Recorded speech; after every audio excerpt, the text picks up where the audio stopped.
Juego de Tronos.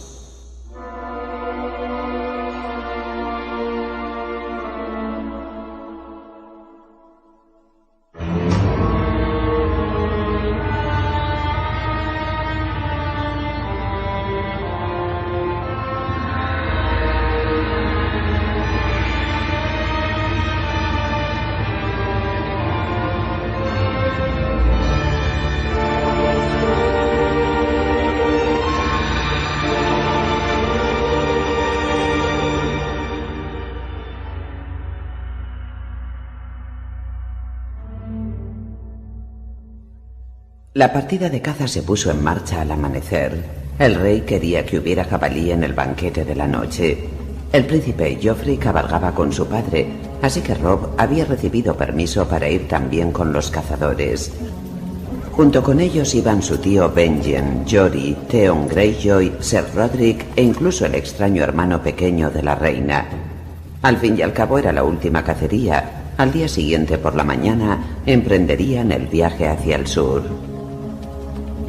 Bran había tenido que quedarse en Invernalia con Jon, las niñas y Rickon.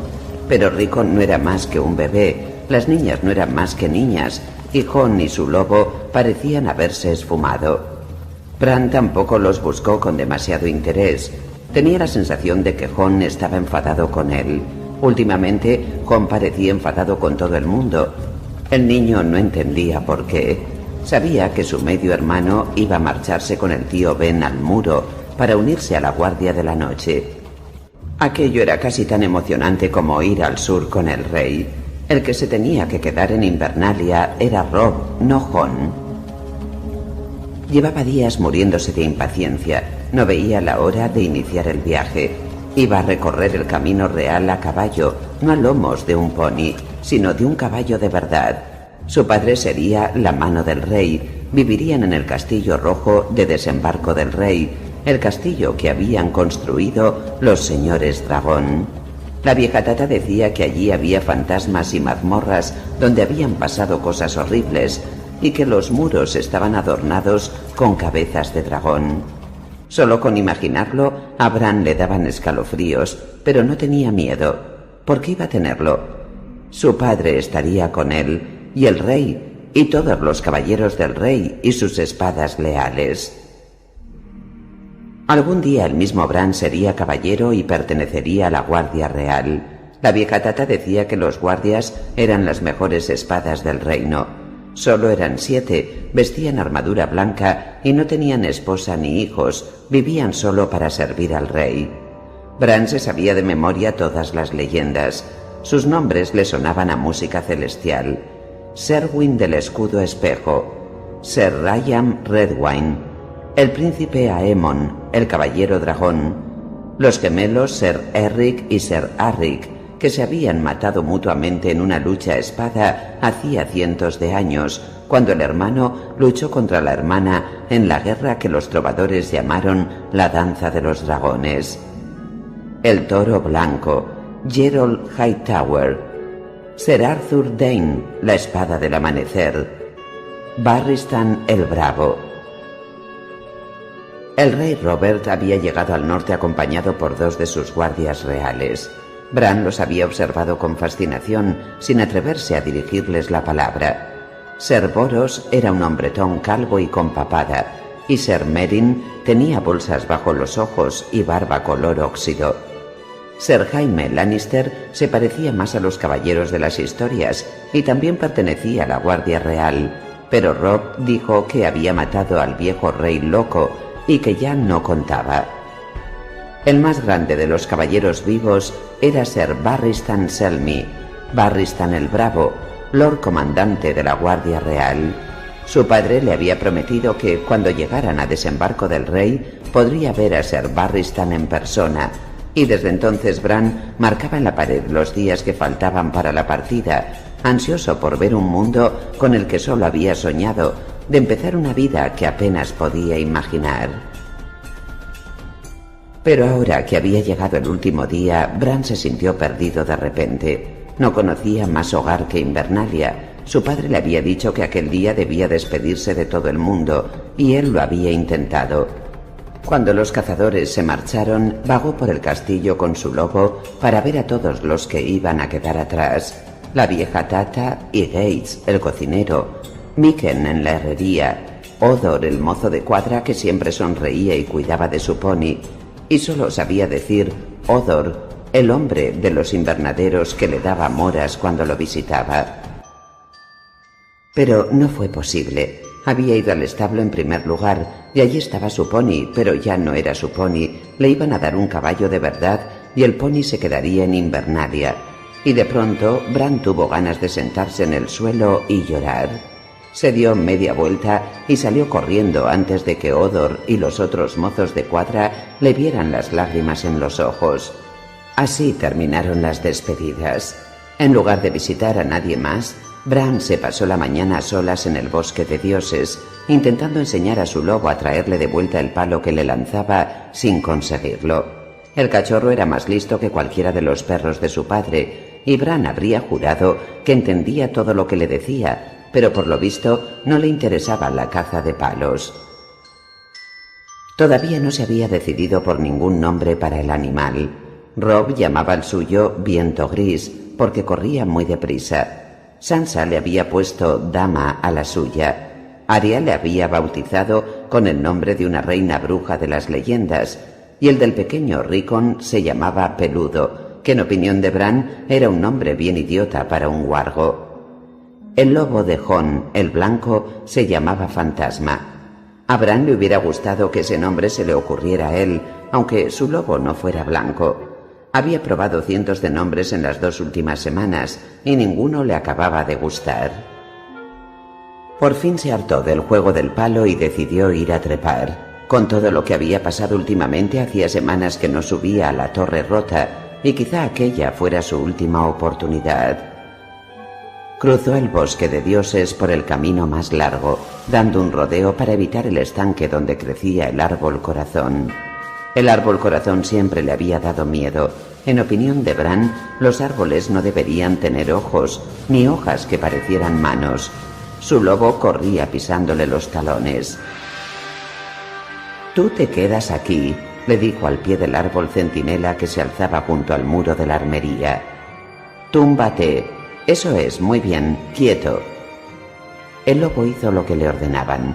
Bran le rascó detrás de las orejas, se dio la vuelta. De un salto se agarró a una rama baja y se aupó. Se movía con facilidad de rama en rama y ya estaba a mitad del tronco cuando el lobo se puso de pie y empezó a aullar.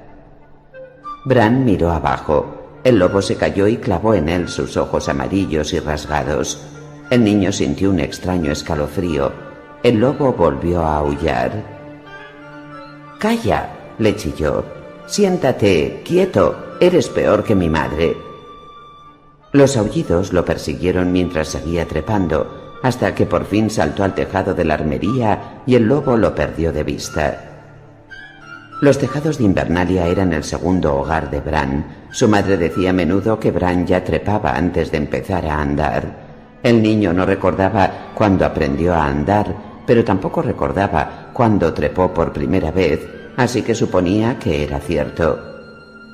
Para un niño, Invernalia era un laberinto de piedra gris formado por murallas, torres, patios y túneles que se extendían en todas direcciones.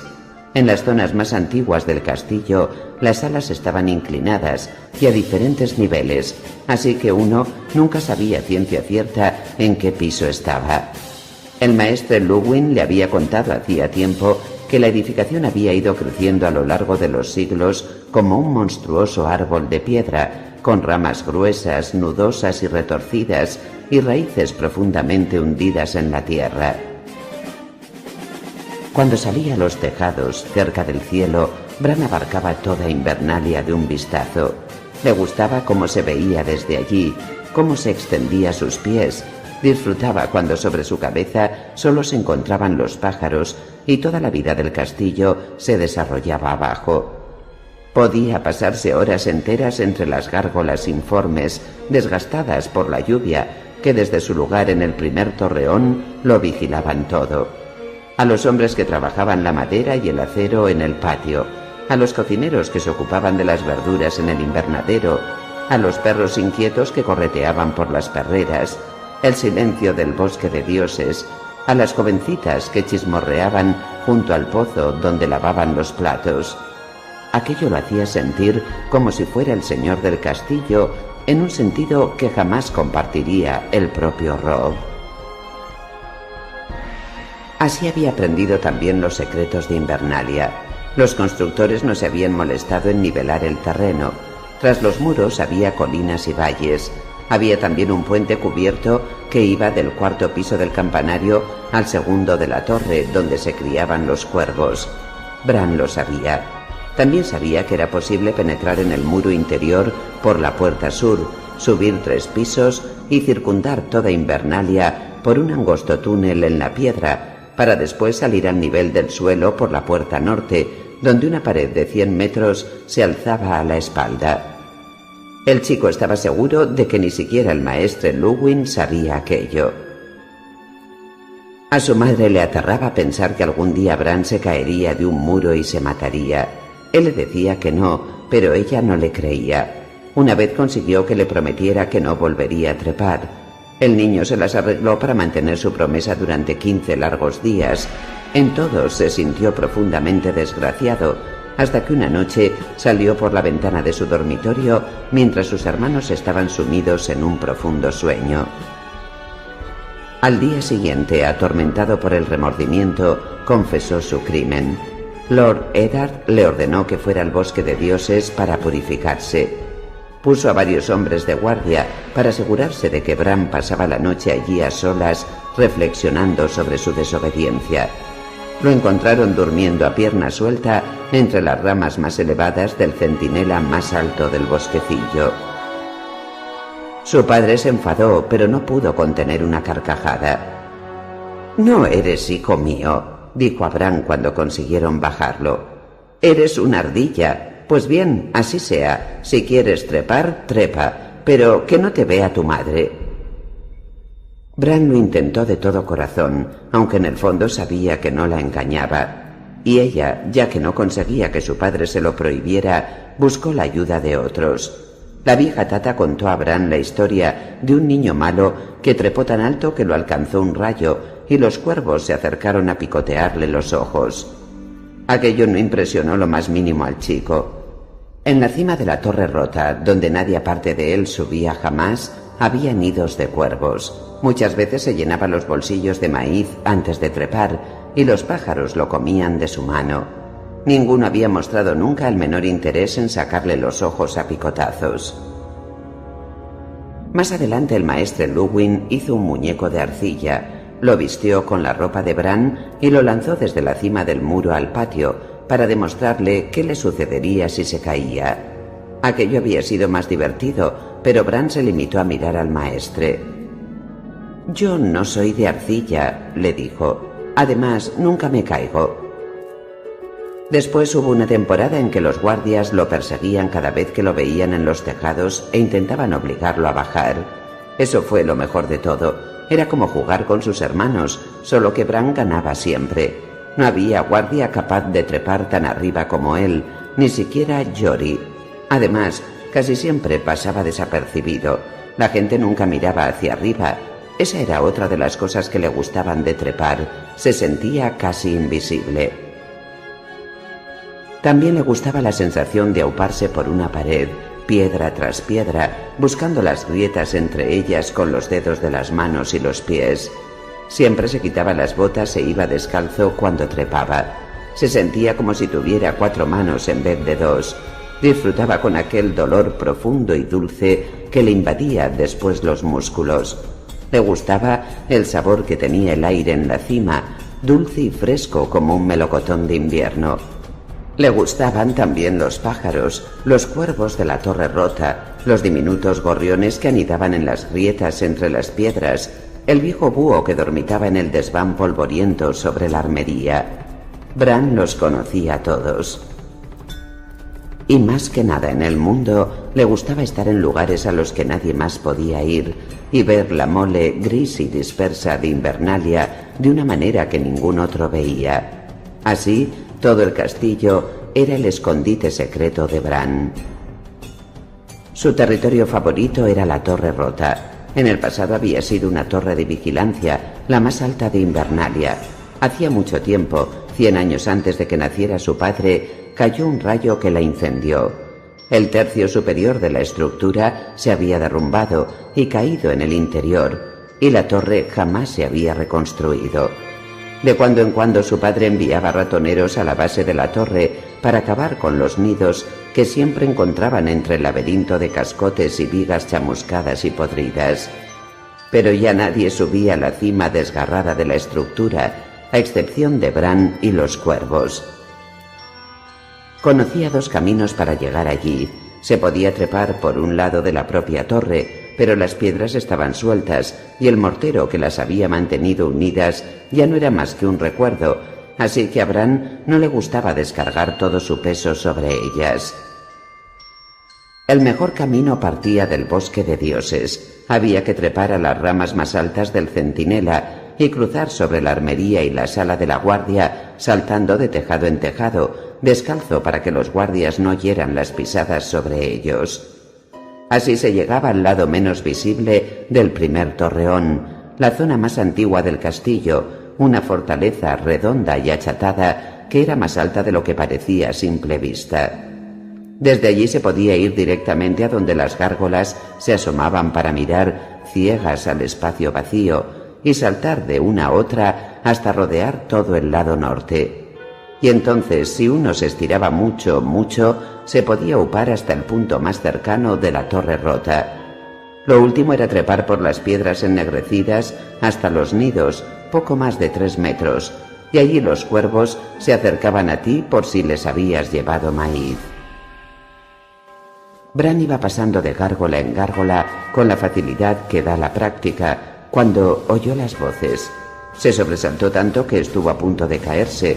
Nunca había visto a nadie en el primer torreón. «No me gusta», decía una mujer. Debajo de Bran había una hilera de ventanas y la voz le llegaba de la última de aquel lado. «La mano tendrías que ser tú». «No lo quieran los dioses», replicó la voz indiferente de un hombre. «No es el tipo de honor que deseo, implica demasiado trabajo». Bran se quedó donde estaba, colgado de una gárgola, escuchando. De pronto le daba miedo seguir adelante. Si se daba impulso para balancearse hasta el siguiente asidero, podían verle los pies. «¿No te das cuenta del peligro que corremos?», insistió la mujer. «Robert quiere a ese hombre como si fuera su hermano». «Robert no traga a sus hermanos, y la verdad es que lo comprendo. Stannis le provocaría una indigestión a cualquiera». «Déjate de tonterías. Stannis y Renly son una cosa, y Eddard Stark es otra muy diferente. Robert escuchará la opinión de Stark. Malditos sean los dos. Debí insistir en que te nombrara a ti, pero estaba segura de que Stark le diría que no». «Aún hemos tenido suerte», dijo el hombre. «El rey podría haber elegido a uno de sus hermanos, o peor todavía, a Meñique. Los dioses nos ayuden. Prefiero enemigos honorables que no sean ambiciosos. Me costará menos dormir por las noches». Bran comprendió que estaban hablando de su padre. Tenía que oír qué decían. Unos pocos metros más, pero podrían verlo por la ventana. «Tendremos que vigilarlo de cerca», dijo la mujer. «Prefiero vigilarte a ti», replicó el hombre. Parecía aburrido. «Ven aquí». Lord Eddard jamás había mostrado el menor interés por nada que sucediera al sur del cuello, dijo la mujer. «Jamás. Planea algo contra nosotros, te lo digo yo. Si no, ¿por qué iba a abandonar sus tierras?» «Por 1000 razones. Por deber, por honor, porque quiere ver su nombre en letras grandes en el libro de la historia, o por escapar de su esposa, o por ambas cosas a la vez. A lo mejor quiere estar en un sitio cálido por una vez en la vida».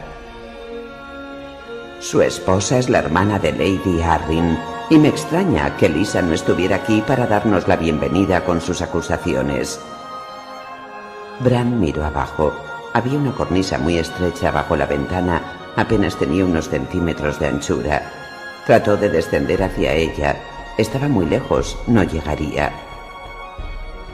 Te preocupas demasiado. Lady Arryn no es más que una estúpida miedosa. Esa estúpida miedosa compartía el lecho de Jon Arryn. Si supiera algo a ciencia cierta, habría hablado con Robert antes de huir de Desembarco del Rey. ¿Tú crees? Robert ya había accedido a poner en custodia como pupilo a ese enfermizo hijo suyo en Roca Casterly. No, ni en sueños. Sabía que el crío sería rehén de su silencio.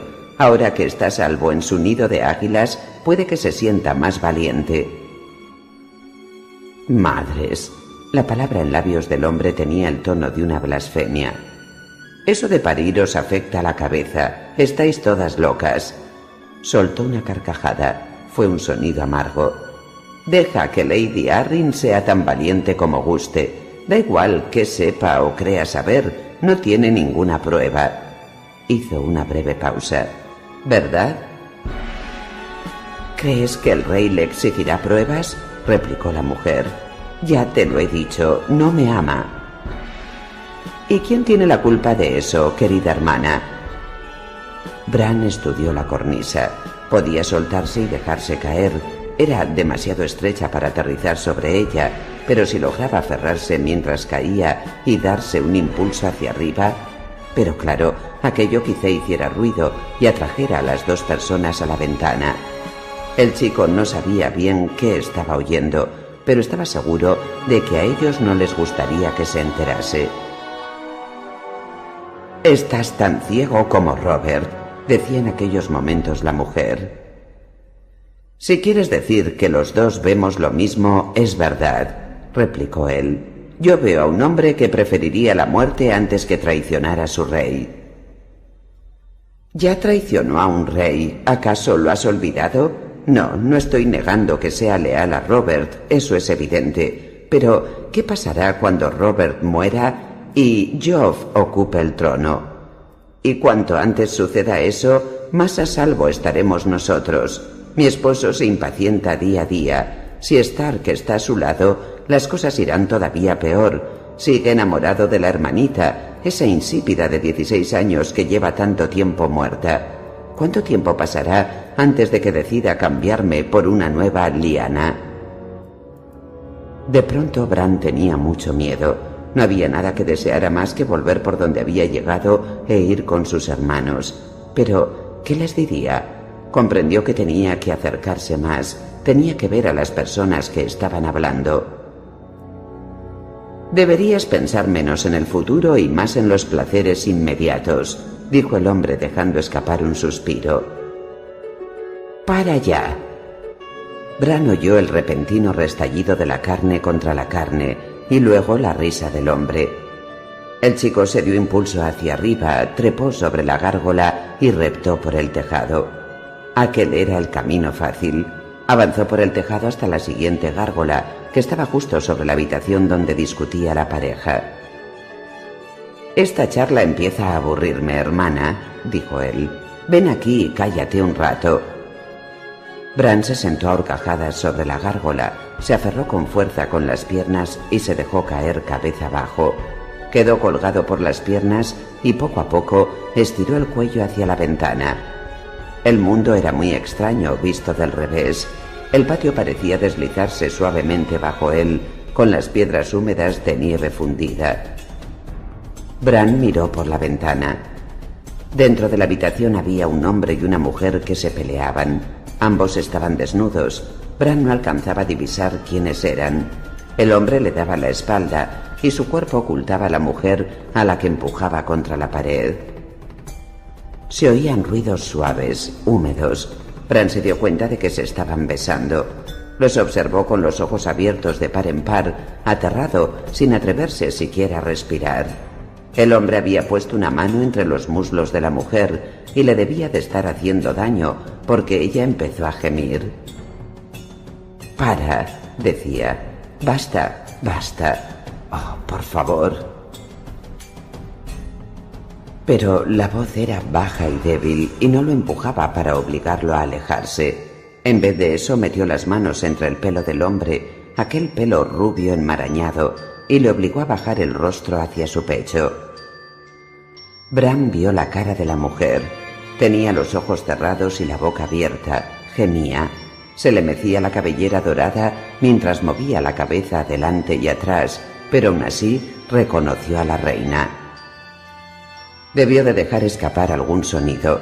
De pronto la mujer abrió los ojos y lo miró directamente. Lanzó un grito. Todo sucedió de repente. La mujer apartó a un lado al hombre de un empujón mientras gritaba y señalaba enloquecida. Bran intentó auparse de nuevo a la gárgola. Iba demasiado deprisa. Rozó inútilmente la piedra suave con la mano y en medio del pánico se le deslizaron las piernas y cayó. Hubo un instante de vértigo, una sacudida estremecedora cuando la ventana pasó junto a él. Estiró una mano, se agarró a la cornisa, se resbaló, estiró la otra y consiguió aferrarse. Quedó colgando contra la pared del edificio. El impacto lo había dejado sin aliento. Bran se quedó suspendido de un brazo jadeante. En la ventana sobre él aparecieron dos rostros. La reina. Y ahora Bran reconocía también al hombre que estaba a su lado. Se le parecía tanto como si fuera su imagen especular. «Nos ha visto», dijo la mujer con voz chillona. «Eso parece», asintió el hombre. Los dedos de Bran empezaron a resbalar. Se aferró a la cornisa con la otra mano, hincó las uñas en la piedra. El hombre le tendió el brazo. «Dame la mano», dijo. «Te vas a caer». Bran se aferró al brazo con todas sus fuerzas. El hombre lo hizo hasta la cornisa. «¿Qué haces?», le gritó la mujer. El hombre no hizo caso, era muy fuerte. Subió a Bran hasta el alféizar de la ventana. «¿Cuántos años tienes, chico?» «7», dijo Bran temblando de alivio. Sus dedos habían dejado marcas profundas en el antebrazo del hombre. Se soltó mansamente. «¿Qué cosas hago por amor?», dijo con desprecio el hombre mirando a la mujer. Dio un empujón a Bran. Bran, gritando, se precipitó al vacío. No había nada a lo que agarrarse. El patio ascendió a su encuentro. A lo lejos, un lobo empezó a aullar. Los cuervos volaban en círculo en torno a la torre rota, esperando su maíz.